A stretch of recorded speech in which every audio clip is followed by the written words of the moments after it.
good morning. It is Wednesday morning, and normally we do WTF CNN, but today looks like we've got to say WTF Fox News. Now, like I've said several times in the past, Fox News is basically the closest center left-wing media outlet. I it pains me, forever basically. There was only far left biased media, and then all of a sudden Fox News came along, and we didn't suddenly have media become more dichotomously separated. We had something that was a little bit more middle of the road in Fox News that shined a light on just how dramatically, radically far left the rest of the media was. So, Fox News sent us Chris Wallace to moderate the debate last night. And he kind of moderated. What a shit show. Okay, right up top, I'm going to say this. The Donald did not represent himself as well as I would have preferred. I would have liked to have seen him let Biden talk a little more, because every time Biden opens his mouth, he's just spooling out rope to hang himself. That said, Trump was put in a bad position. It was 2-on-1 the whole time. So what Wallace was there doing was not moderating a debate. What Wallace was there doing was coaching Biden through a debate and just actively carrying water for him. I've got a few clips. We're going to go through that. But hot takes, what you got there, Cameron? It's funny that you mentioned that, because I stayed on with Polytech last night, and I can't wait to watch that. And that's actually one of the comments I made last night. It's like, Trump's actually doing Biden a favor by doing most of the talking. Yeah. Biden has fewer opportunities to screw up. And I mean, Biden's big ones, let's see. Biden said you're elected until the election, right? when Biden was arguing that Trump should not be making a SCOTUS pick, Trump said, look, I'm elected for 4 years, not 3 years. And Biden said, you're elected until the election, buddy. And I'm like, isn't that what he said? And then, of course, we got Biden. Biden says, I am the Democrat Party. And Trump cut him back. Not according to Harris, you're not. Woo! Yeah.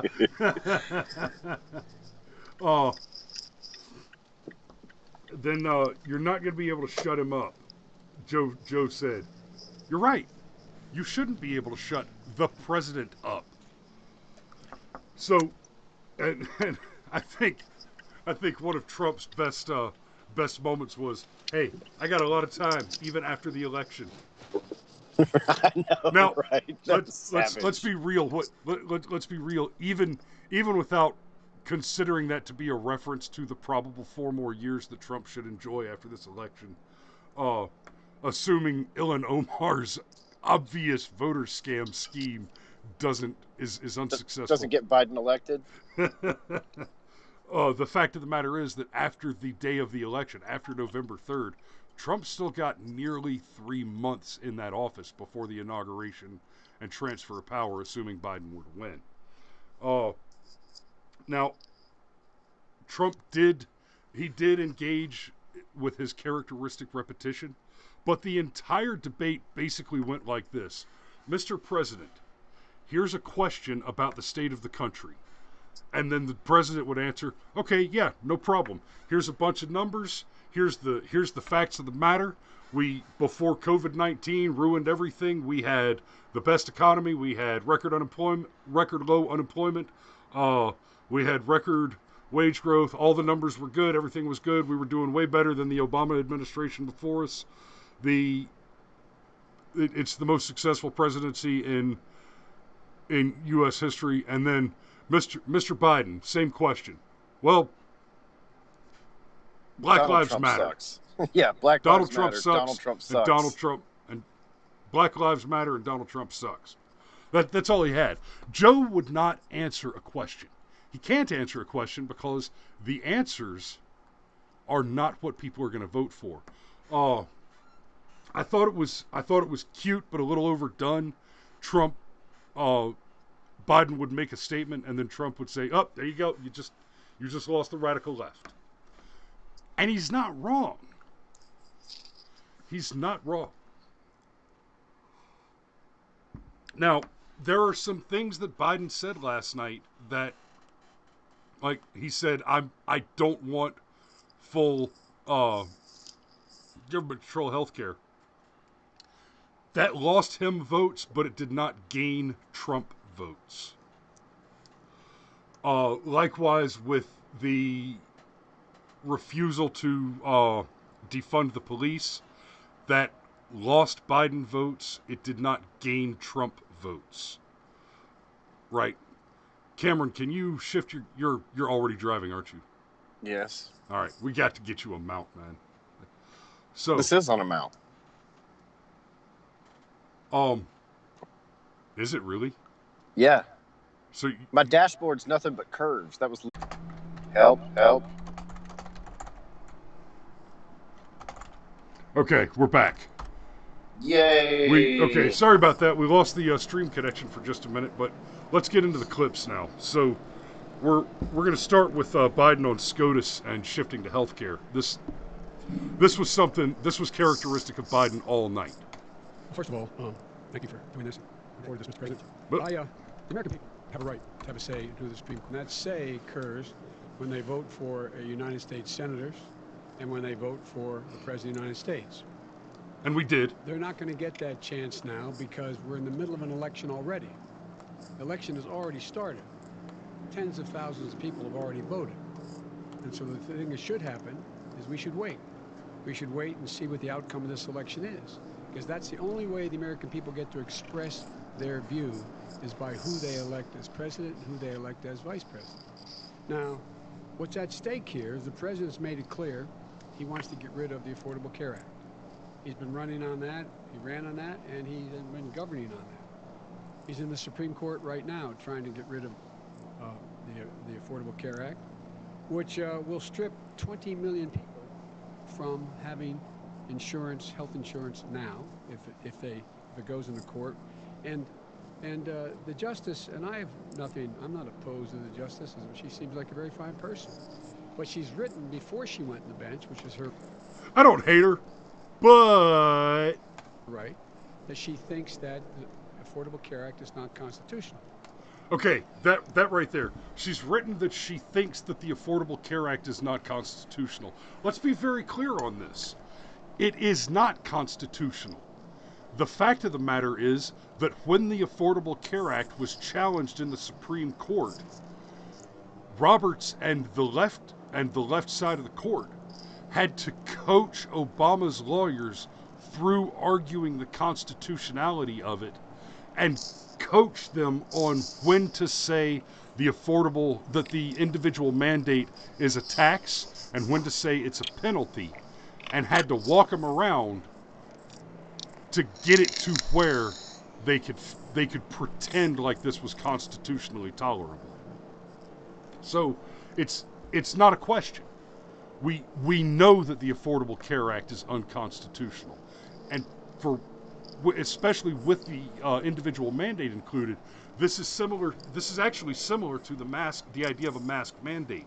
The Constitution forbids the government from assuming authorities which are not explicitly ceded to it through the Constitution, through the enumerated powers.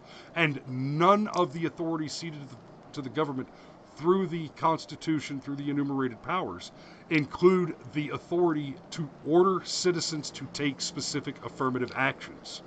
In fact, the law on affirmative action is unconstitutional for the same reason. The government cannot tell you what to do. They can only tell you what not to do.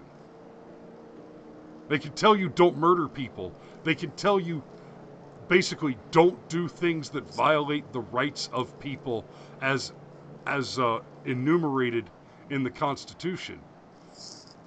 They can say you have these inalienable rights that are given to you by your creator. So that's God, nature, whatever. The language there is intentionally vague on exactly who the creator is, so that the argument can't be, well, there's no God, therefore you have no rights. Now hold on. Let's say we prove there's no God. Does that mean that you're not born with inalienable rights? Just as a hypothetical? And no, it doesn't. You have the inalienable right to live, to do so freely, and to defend your life and property. That is the base core of U.S. law. So when you start saying, I can order you to do X, Y, and Z, now you're explicitly stumbling over into the territory of the tyrant, which this country was founded to rebuke. Yeah, I'd have more to say, but I couldn't see the clip you played, so I got nothing. Oh, well, in that case, there. Now you should be able to see the clip, yes? Yes. Your damn phone. We don't have to go back and do it again, though. It's fine. We're not. We've got a couple clips. Women's rights. Can you hear it? Yes. Are fundamentally changed. Once again, a woman could be helped pay more money because she has a pre-existing condition of pregnancy. They were able to charge a woman more for the same exact procedure a man did. Okay, so it's a problem because you're able to charge pregnant men less for their pregnancy procedures than you are pregnant women. I know, right? Okay. He says it poorly because he's mentally incompetent. But in fairness to Joe, I'm going to Chris Wallace a little bit here and explain what he's trying to get across. What Biden is trying to argue is that healthcare is more expensive for women generally. And that was true. In fact, it's still true. And it's true because women tend to use healthcare services more frequently. So, men who maybe should go and get an annual checkup tend not to, whereas women tend to go out of their way to make sure that they get their annual checkup. And a woman requires a little more annual checkup than a man does anyway.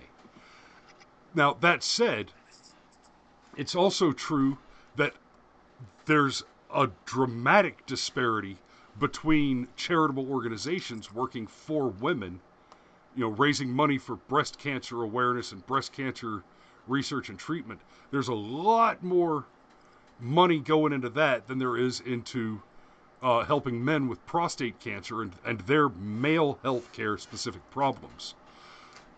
Add to that, men tend to work more.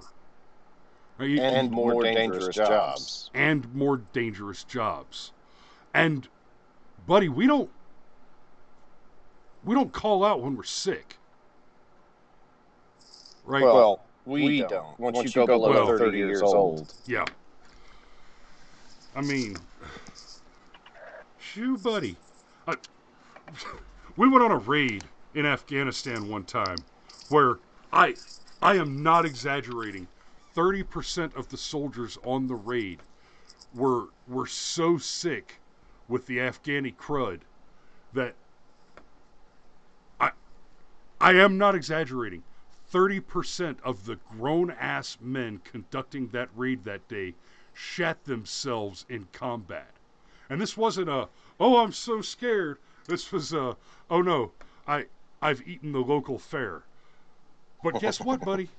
We were still up pulling triggers at 04:30 that morning. And, well, you just keep working. I made the guy sit on a towel when he got in my truck, though. I probably would have done something similar. It's a hell of a thing scrounging up a towel at that particular moment, but that's where we were. So Joe's trying to describe that there's a disparity in healthcare costs. There is. It's like saying that the fat guy shouldn't be charged more for the 6 cheeseburgers he wants to eat, then the skinny guy should be charged for the 1 cheeseburger. Look, if he got 6 cheeseburgers, he's going to pay for 6 cheeseburgers. If you go to the doctor 4 times as often, then you're going to pay for that. Now, the question of pregnancy.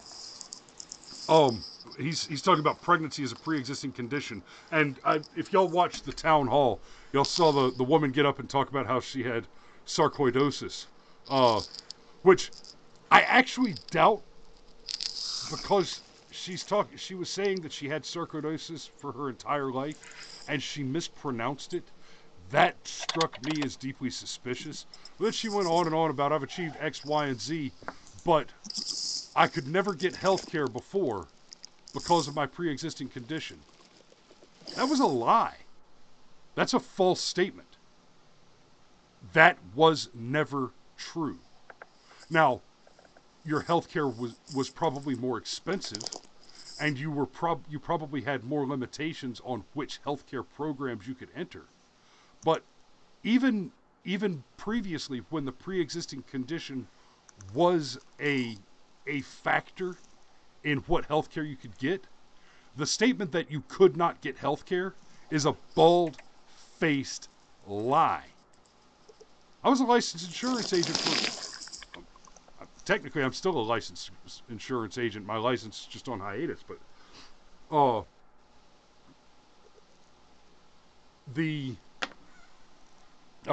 Steve is complaining that your echo is back. I think I just fixed it. Thanks for the heads up there, Steve. Anyway. Damn. You threw off my train of thought. So at no point was it impossible to get coverage based on a pre-existing condition. It was more difficult. It was more expensive. But that's because you were buying the 6 cheeseburgers. And it wasn't your fault, right? It wasn't your fault that you were sick. But the fact that it's not your fault that you're sick, it's not my fault that it's time to change the brakes on my car, but that doesn't change the fact that I have to buy brake pads.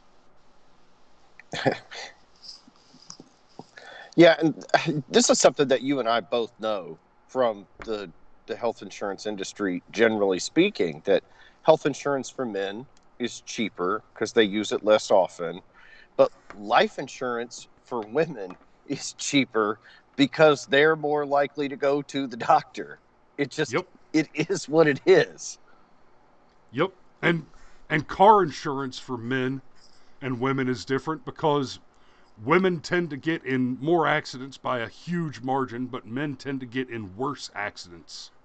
Women apparently are just constantly bumping each other in the backside and scraping up against that little stanchion at the gas pump.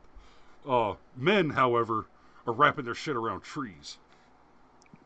Yep. So, AJB, I don't believe I recognize that name. Good morning and welcome to the show. Glad you could join us. I hope you click that subscribe button. Okay, let's get into the next clip. This one is... Okay, we're going back to the packing the court. I found this one... God, I think I want to just straight up cut a Trump campaign ad out of this. Mr. Vice President, if Senate Republicans, we were talking originally about the Supreme Court here, if Senate Republicans go ahead and confirm Justice Barrett, there has been talk about ending the filibuster or even packing the court, adding to the 9 justices there. You call this a distraction by the president, but in fact it wasn't brought up by the president. It was brought up by some of your Democratic colleagues in the Congress. So my question to you is, you have refused in the past to talk about it. Are you willing to tell the American people tonight whether or not you will support either ending the filibuster or packing the court? Whatever position I take on that, that'll become the issue. The issue is the American people should speak. You should go out and vote. You're in voting now. Vote and let your senators know how strongly you feel. Vote now. Make sure you, in fact, let people know you're a senator. I'm not going to answer the question because the question is, radical left. Will you shut up, man? Listen, who is on your list, Joe? This Who's is on your so, list? Right, gentlemen, I think this we've is ended so this. He's going to pack the unprecedented. court. We have He's ended. not going to give a list. We have ended. This is so unpresidential. Okay, sure, whatever. I'm not going to answer the question. I'm not going to give you any information. I expect you to make your decision without information. That's Joe we have to Biden's pass. answer. I will not answer your question. We have to pass it so you can see what's in it. We have to pass it so you see what's in it. Son, if I want to know if I had corn for dinner, I'm going to remember what I had for dinner. I'm not going to go picking through my shit. I know, right? Then that'll become the issue when I'm. So in other words, yeah, packing the court is totally on the table, but I don't want to admit that because it'll panic the fuck out of people. Because, is there anybody alive that was not alive during a period of time when there were 9 Supreme Court justices? I mean, hasn't it been that way since? It's been a while. I don't know when. Okay, so there have never been more than 10. There have been as few as 5 and as many as 10. So, but I'm not sure when the last time we were up to 10 was. And of course 10, you can't have an even number of justices on the court. That's madness.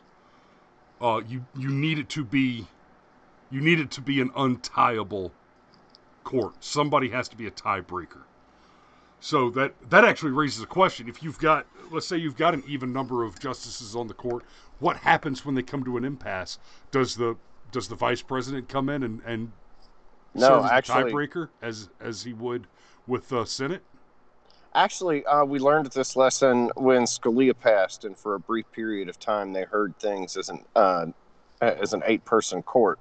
Whenever there was a tie, whatever the most immediate decision that was made by the court underneath them was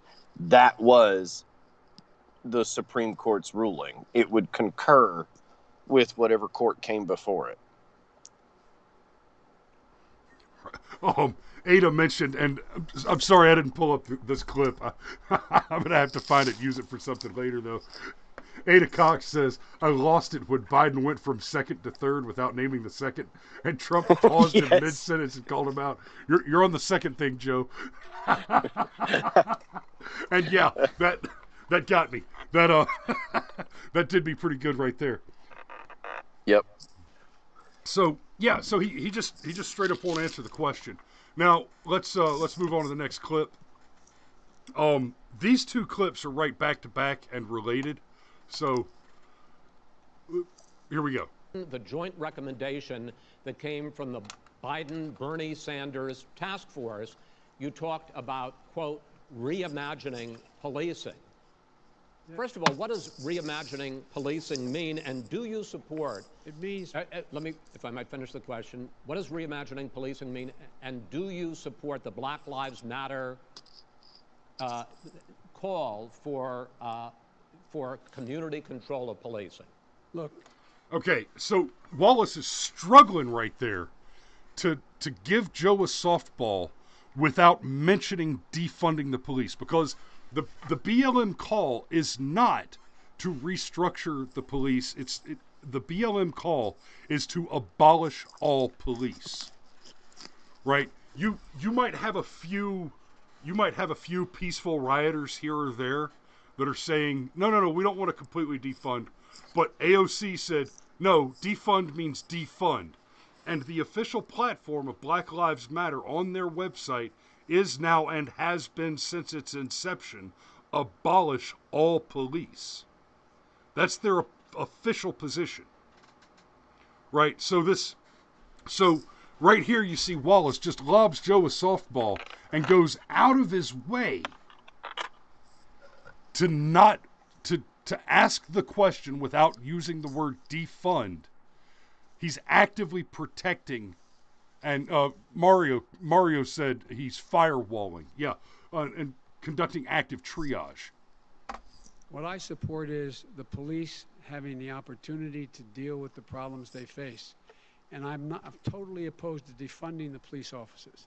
As a matter of fact, local police, The only one defunding, and his budget calls for a $400 million cut in local law enforcement assistance.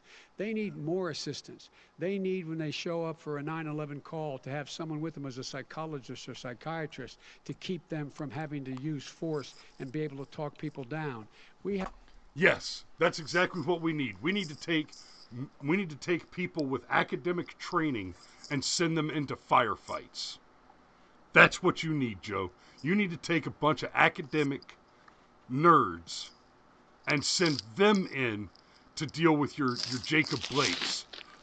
That's how you stop a convicted sex criminal who's in the middle of kidnapping 2 children and assaulting police with a knife. All while violating a restraining order. All in the midst of violating a restraining order, while the police are responding to a call for help by the woman he raped. Oh, okay, digital rape. But rape. If you get to say love is love, I get to say rape is rape. And by the way, when I say rape is rape, I mean rape is rape. I don't mean love is sex, which is a fallacy. But anyway,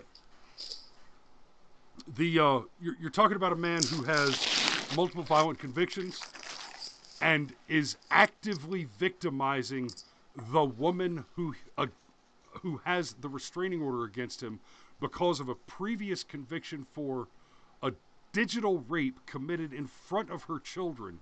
And she has called the police because he is stealing her car keys and attempting to steal her car and kidnap children. And in the middle of all that, he pulls a knife to fight police. So, yes, BLM, all your martyrs are monsters, including Breonna Taylor. Yeah, I don't have much to add. I've got a serious TikTok situation going here. We got time for one more clip? Yes, and we definitely need to get this. We definitely need to get this one more. I actually have two more clips that I'd like to do, but you're right. The TikTok is upon us. All right, here we go. But are you willing tonight to condemn white supremacists and militia groups and to say that they need to stand down and not add to the violence in a number of these cities, as we saw in Kenosha and as we've seen in Portland? Okay. I'm actually a little disappointed with the Donald here because he just said, sure. Okay. I am not about to offer you a defense for white supremacy. Here's the deal. Wallace just said for white supremacists like we saw in Kenosha. Oh? Where did we see white supremacists in Kenosha? He's talking about Kyle Rittenhouse. And it's this simple. There is no evidence, has been shown no evidence that Kyle Rittenhouse is a white supremacist of any stripe at all. Period. That's not a question. What has been shown very clearly is that when rioters were trying to push a flaming trash can into a gas station, someone dressed similarly to Kyle Rittenhouse used a fire extinguisher to put out that trash can. After which point, the rioters attacked him directly, and one of them fired a weapon at him. And when he turned around, the first guy that died there, that Kyle Rittenhouse did shoot. So Rittenhouse puts out the fire. The Black Lives Matters Democrat Party radical terrorist militia attacks Rittenhouse. Rittenhouse gets hit repeatedly, is chased by a mob, is shot at with someone else's firearm, turns to face the fire, and someone tries to grab his gun, at which point he fires the weapon to defend himself, and goes to try and turn himself in. When he goes to try and turn himself in, the part of the narrative was that the people that attacked him after the shooting didn't know what was going on. They were only attacking him because they thought he shot somebody. They thought they were doing the right thing. That we know now that that's an absolute lie. the people that attacked him, the people that chased him down the street, we've got the video, we've got the continuity, so we can see the custody of evidentiary motion there. It's the same people that were attacking him at the gas station, which they were trying to blow up with a flaming dumpster, and they were trying to murder him because they were offended by his disallowing their destruction of the gas station using a dumpster fire. Then he's attacked, he's beaten in the head with a skateboard, and a firearm is drawn on him. Somebody else tries to shoot at him. He defends himself, killing the attacker with the blunt force weapon and severely wounding the attacker with the firearm. Rittenhouse did nothing wrong, and let's assume for just a moment, let's take for just a moment devil's advocate. Let's assume that he was an unhinged madman that shot these people for no reason at all. That still doesn't show any evidence whatsoever that he's a white supremacist. There's nothing to support that claim.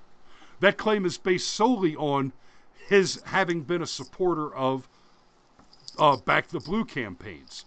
So what we're to believe now is that if you are not 100% on board to defund the police, then you're an actual white supremacist, and that's a flawed and false notion. So what we have here, we just saw him ask Biden, "Do you support Black Lives Matter?" And then he goes on to ask Trump, "Will you condemn white supremacists?" And he has. Okay? And later in the debate, you'll even hear Biden bring up the not Cartersville, Charlottesville remarks, and say, "Oh well, he said that there were very fine people on both sides." Yes, he said those words with a bunch of other words, like, "I'm not talking about the white supremacists; they should be condemned totally." I'm actually a little annoyed over that conference because he said, "I condemn the white supremacists totally," but he did not at that time say, "I condemn Antifa totally." He did mention Antifa and say that they were bad, but he said there were bad people on both sides. He said, and there were some very fine people on both sides. And you know what? Fair, I would actually argue against that. I would say that there were no very fine people who were there in opposition to the protesters who wanted to keep the statues up, because there was a contingent of protesters there protesting that the statues should stay up, right? Those people were not a bunch of white supremacists. Believe it or not, you can in fact believe that statues memorializing our history in any capacity are important for historical reasons alone without being a white supremacist. That's possible. Well, I think in a broader sense, at this point, this is just such a tired question. Donald Trump's a racist. Donald Trump. I mean, as soon as Chris Wallace started to ask this question, like, I had the internal eye roll, because I've been hearing the right-wing racist narrative for most of my life, and there's so little evidence to actually back it up. It's maddening. And you would think in particular that somebody like Chris Wallace would know better. This has been addressed and been addressed and been addressed and been addressed and been addressed. I mean, it's right there on YouTube. It's easy to find. Donald Trump was obviously talking about the people around the issue of the statue, not the white supremacists. But it didn't take very long before, because I checked Twitter and Facebook before bed, and there are already people going, see, the president refused to condemn white supremacy. No, he refused to condemn white supremacy for the 12th fucking time. And the first 11 times he condemned it, you said he was full of shit. So this question in and of itself is a no-win scenario for the Donald. It aggravates the shit out of me at this point, honestly. Well, let's listen to him real quick, because that point that he refused to condemn them, that's actually false. I'm going to back this up a little bit. of these cities, as we saw in Kenosha and as we've seen in Portland. Sure, Are you I'm willing prepared to do specifically that, but do it? Well, I go would ahead, say, sir. I would say almost everything I see is Sure, I'm willing to do that. Okay, there you go. But from the left wing, not from the right wing. So what are you saying? I'm willing to do anything. I want to see Well, peace. then do it, sir. Say it. Do it. Say it. You want to call him? What do you want to call him? Give me a name. Give me a White name. Go ahead. supremacists and Who would white you like me to condemn? White supremacists and right Proud militia. Boys, stand back and stand by. But I'll tell you what. Somebody's got to do something about Antifa and the left, because this is not a right-wing problem. This is a left-wing. This is a left-wing problem. White supremacists. Antifa's an idea, not an organization. Oh, you got to be not kidding. militia. That's what really? his It's an idea. FBI. and that's false. The idea that Antifa is not an organization, that's just outright false. They might be an amorphous organization, but it doesn't make them not an Correct. organization. Antifa and BLM are both functionally amorphous, and you look at Antifa. There's the Rose City Antifa. There are several branded Antifa groups, and they all hold the same tenets. And you're right, AJB. Ideas don't put bricks on every street corner for rioters. Yeah, that's pretty front and center right there. That's pretty solid. Well played. We have the best commenters. Okay, now I think that's where we got to put a pin in it. Do you want to hit one more clip? I mean, I do, but I can't. Okay, so we're gonna have to put a button in it right there. We'll probably end up talking about this a little more as more and more analysis comes out, and we offer some rebuttal to the sycophants, to the swooning sycophants that come out at CNN and talk about what a great job Joe Biden did. Now, in fairness, Donald Trump interrupted and talked over Joe Biden a lot, but Which playing did him defense. a favor. Did Biden a huge favor, I agree, because it allowed Biden to get away with not saying anything. And that was Biden's strategy through the whole thing, was not to say anything. He won't answer questions. Right? Hey, what's your position on packing the court? He literally said, I'm not going to answer that question. Yeah, when I take a position, then it'll become the issue.